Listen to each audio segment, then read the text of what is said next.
6/4/2011. 6/4/2011. பிறந்த நேரம் 10:55 PM. 10:55 PM. ஆ பிறந்த இடம் ஐயா? ஸ்ரீவில்லிபுத்தூர் தான் மேடம். ஸ்ரீவில்லிபுத்தூர். ஆ ராசி நட்சத்திரம் சொல்லுங்க ஐயா. விருச்சிக லக்னம், மேஷ ராசி. மேஷ ராசி, விருச்சக லக்னம். என்ன கேள்வி கேட்கணும் ஐயா? படிப்பு எப்படி இருக்கும், என்ன படிப்பா, நல்லா இருக்கா ஜாதகம்? அருமையான ஜாதகம். இதெல்லாம் டாக்டருக்கு படிக்கக்கூடிய ஜாதகம். இது விருச்சிக லக்னம், செவ்வாய் வந்து அதிக சுபத்துவமாக இருக்குது. டாக்டருக்கு படிக்கக்கூடிய நல்ல ஜாதகம் இது. அவங்க அப்பாவுக்கு தொழிலாம் எப்படி சார் இருக்கும்? இதாங்க இப்போ சொன்னேன்னா, உங்கள் பொண்ணு ஜாதகத்தில் உங்களை பற்றி தான் சொல்ல முடியும். உங்கள் தொழில் எப்படி இருக்குன்னு சொல்ல முடியாது. அப்படிங்களா சார்? அப்படி சொல்கிறாங்களே, சும்மா சொல்கிறாங்க. அதெல்லாம் தகப்பனை பற்றி சொல்ல முடியாதுங்க.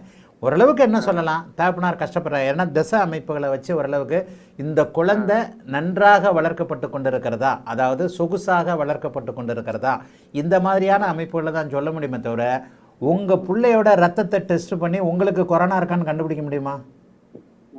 முடியாதுல்ல. அப்படி ஏன் கேட்குறீங்க? என் பிள்ளை ஜாதகத்தை வச்சு என் தொழில் எப்படி இருக்கும்? தப்பான கேள்வியே தப்புங்க. அப்படிலாம் பதில் சொல்கிறாங்களேன்னு கேட்டால் அது தப்புங்க. அப்படிலாம் சொல்ல முடியாதுங்க.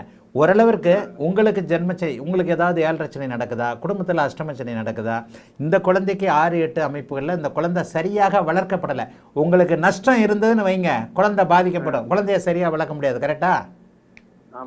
நீங்கள் ஜாலியாக, உங்களுக்கு இந்த குழந்தைக்கு ரொம்ப ஜாலியான அமைப்பு இருந்தால் அந்த குழந்தை காரில் போகும். இந்த குழந்தை கார் வாங்காது, நீங்கள் தானே கார் வாங்குவீங்க. இப்படி இந்த தசாபக்தி அமைப்புகளை வச்சு தான் ஓரளவுக்கு சொல்ல முடியுமே தவிர, தகப்பனாருக்கு என்ன தொழில், தகப்பனார் என்ன தொழிலில் கஷ்டப்படுறாரா நஷ்டப்படுறாரா, அதெல்லாம் கண்டிப்பாக சொல்ல முடியாதுங்க. இந்த குழந்தையுடைய ஜாதகம் நல்லா இருக்குது. இதை இன்னும் ஒன்று சொல்லிவிடுவேன். இந்த குழந்தை பிறக்கும் போதே சூரிய தசை, சுபத்துவமான சூரிய தசை இருக்குது. இந்த குழந்தை பிறந்ததுலேருந்து நீங்கள் நல்லா இருக்கிறீங்க. பாப்பா பிறந்ததுலேருந்து கொஞ்சம் கஷ்டப்படுது சார். அதுக்கப்புறம் இப்போ வளர தான் கொஞ்சம் நல்லா இருக்கு. ரெண்டுமே ஒன்று தாங்க. என்ன 1 வருஷம் கஷ்டப்பட்டுருப்பீங்களா? ஆமாம் சார். 1 வருஷம் தானே. அப்போ அந்த குழந்தை பிறந்து 13 வயசாச்சுல்ல? ஆமாம் சார். 1 வருஷம் கஷ்டப்பட்டுருப்பீங்க. இந்த குழந்தை வளர நீங்கள் நல்லா இருக்கிறீங்களா? ஏன்னா சூரியன் சுபத்துவமாக இருக்கிறார். உங்களுக்கு தொழில் முன்னேற்றங்கள், நீங்கள் நல்லா இருக்கிறீங்கன்னா தொழில் முன்னேற்றங்கள் இருக்குன்றதான் அர்த்தம். ஆனால் என்ன தொழில் பண்ணுறீங்கன்னா அதில் சொல்ல முடியாது. இந்த குழந்தை சூரியன் சுபத்துவமாக இருக்குது. தகப்பனுக்கு எந்த விதமான கஷ்ட நஷ்டத்தையும் கொடுக்காம இந்த குழந்தை நல்லா இருக்கணுன்றதுனால சூரிய சந்திர செவ்வாய் தசைகள் அடுத்தடுத்த யோக தசைகள், குறிப்பாக சொல்லப்போனால் செவ்வாய் தசை மிக பிரமாதமான யோக தசை. 2027 இந்த பாப்பா ரொம்ப நல்லா இருக்கணும். இருங்க ஒரு நிமிஷம் முடிச்சிடுறேன். 2027 இந்த பாப்பா ரொம்ப நல்லா இருக்கணும். அப்போ இந்த பாப்பாவுக்கு 16 வயசாகும். 16 வயசுல ஒரு குழந்தை நல்லா இருக்கணும்னா என்ன நடக்கும்? தகப்பனுக்கு தான் நல்லது நடக்கும்.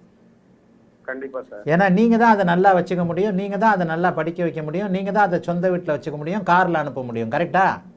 கண்டிப்பா. அதன் அடிப்படையில் தகப்பன் நல்லா இருப்பார்னு மட்டும்தான் சொல்ல முடியும். ஆனா தகப்பனுடைய சொந்த அமைப்புகள், அவருக்கு உடம்பு கஷ்டம் இருக்கா, அவருக்கு தொழிலில் இப்படி இருக்கா அப்படி இருக்கா, லாக் ஆகிட்டு இருக்கிறாரா, ரொட்டேஷனில் போய்கிட்டு இருக்கிறாரா, நல்லா இருக்கிறாருன்னா என்ன அர்த்தம்? 10 கோடி ரூபாய் கடனில் இருப்பீங்க, ஆனால் கார் வச்சுருப்பீங்க.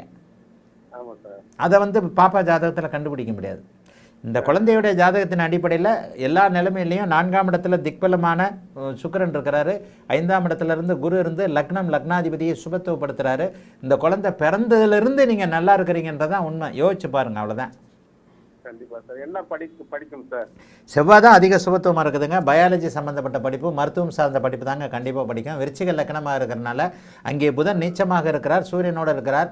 ஆக செவ்வாய் தான் பயாலஜி தாங்க. இப்போ கூட இந்த பொண்ணுக்கு பயாலஜியில் தாங்க நல்ல விருப்பம். அப்படிங்களா? உங்களுக்கு தெரியாதா அவங்க பொண்ணு என்ன விருப்பமாக படிக்குதுன்ட்டு?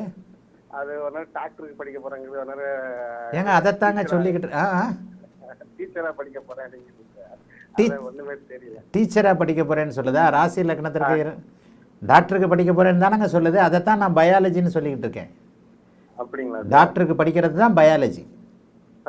டாக்டருக்கு தான் படிக்கும். ஒரு 16 வயசுலேயே தெரிய ஆரம்பிச்சிடும் இந்த பாப்பாவுக்கு. டாக்டருக்கு தான் படிக்கும். விருச்சிக லக்னமாகி செவ்வாய் சுபத்துவமாக இருக்கின்ற காரணத்தினால் மருத்துவ படிப்பு படிக்கக்கூடிய அருமையான யோக ஜாதகம். ராசி லக்னத்திற்கு 2 10ஆம் இடங்களோடு குரு தொடர்பு கொண்டால் மட்டும்தான் டீச்சர் அமைப்புகள் கண்டிப்பாக வரும். இந்த குழந்தைக்கு பயாலஜி நன்றாக வரும். பயாலஜி படிப்பு, டாக்டர் படிப்பு படிக்கக்கூடிய, டாக்டர் ஆகக்கூடிய உயர்நிலை யோக ஜாதகம். வாழ்த்துக்கள், நல்லா இருப்பீங்க. அழைத்ததற்கு நன்றி ஐயா.